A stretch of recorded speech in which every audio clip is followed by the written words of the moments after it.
ஒன்று கேட்கவா? என்னைக்காச்சும் இவளுக்கு ஏன் பர்த்டே விஷ் பண்ணணும்னு உனக்கு தோணியிருக்கா? உனக்கு மட்டும்தான் வினோதமா இருந்தே அப்படிதானா இல்ல அப்பப்ப அப்படி மாறுவியா? இல்ல இப்ப தோணுச்சு. உனக்கு மட்டும்தான் பாப்பா வினோதமான கேள்வி வினோதமான செயல்கள்லாம் செய்யணும் பண்ணணும்னு தோணும். ஏன் பெத்தன்னு தான் நான் யோசிச்சிருக்கேன். பர்த்டே விஷ் பண்ணணும் இந்த வருஷம். இவளுக்கு ஏன்டா பர்த்டே விஷ் நீ இந்த வருஷம் பண்ண மாட்டேன். சொல்லு என்ன அப்படி தோணி இருக்கா? எதுக்கு நீ அப்படி கேக்குற? இல்ல இப்ப தோணுச்சு. ஆமா தோணி இருக்கு. எப்போ? உனக்கு பிறந்த வருஷம். ஒரு வயசுமா? அதுக்கு அத்தனை செலவு.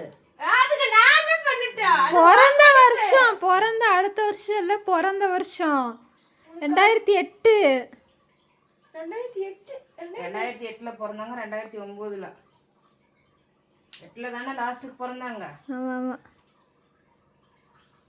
இதுக்கு மட்டும்தான் பாத்ரூம் போனா வினோதமா தோணும். இன்னைக்கு நம்ம பெட்ரூம்ல வினோதமான பிறவி. தெரியாம உங்களை எல்லாம் பெத்துட்டு நான் வர்ற பாடு இருக்கு.